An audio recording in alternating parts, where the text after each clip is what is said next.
Friends,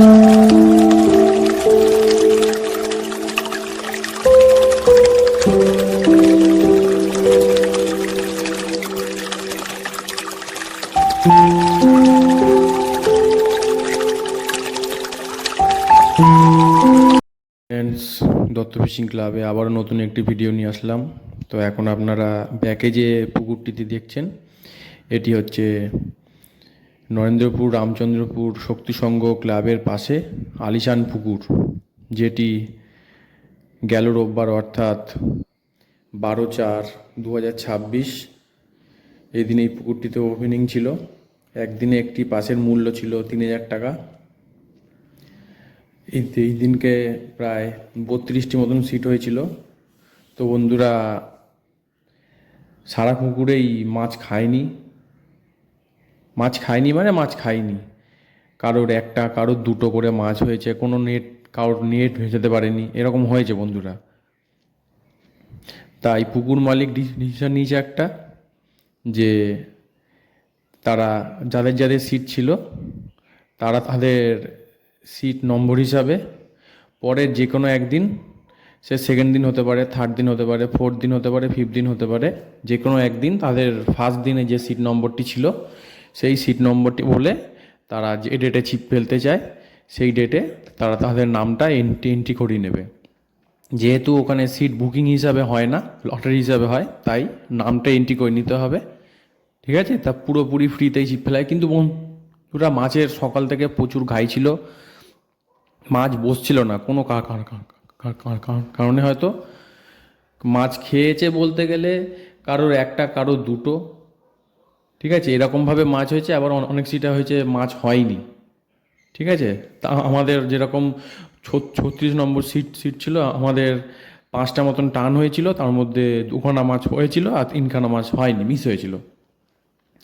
তা এই বলার জন্যই আমি ভিডিওটা করছি বন্ধুরা, বেশি কিছু বলার নেই। ভিডিও যদি ভালো লাগে তাহলে অবশ্যই ভিডিওটি লাইক করবেন, এবং বাবাইদার নাম্বারটা দেওয়া আছে, যোগাযোগ করতে চাইলে আপনারা যোগাযোগ করতে পারেন ফ্রেশভাবে। মানে নতুন সিটও দেবে ওর সাথে সাথে, যারা যোগাযোগ করতে ইচ্ছুক। টোপ হিসাবে আপনারা ছাতু পাউরুটি ফেলতে পারবেন, অন্য কোনো টোপ ফেলতে পারবেন না। ঠিক আছে, আর 6 কাটা 3 ভাজা ছিপ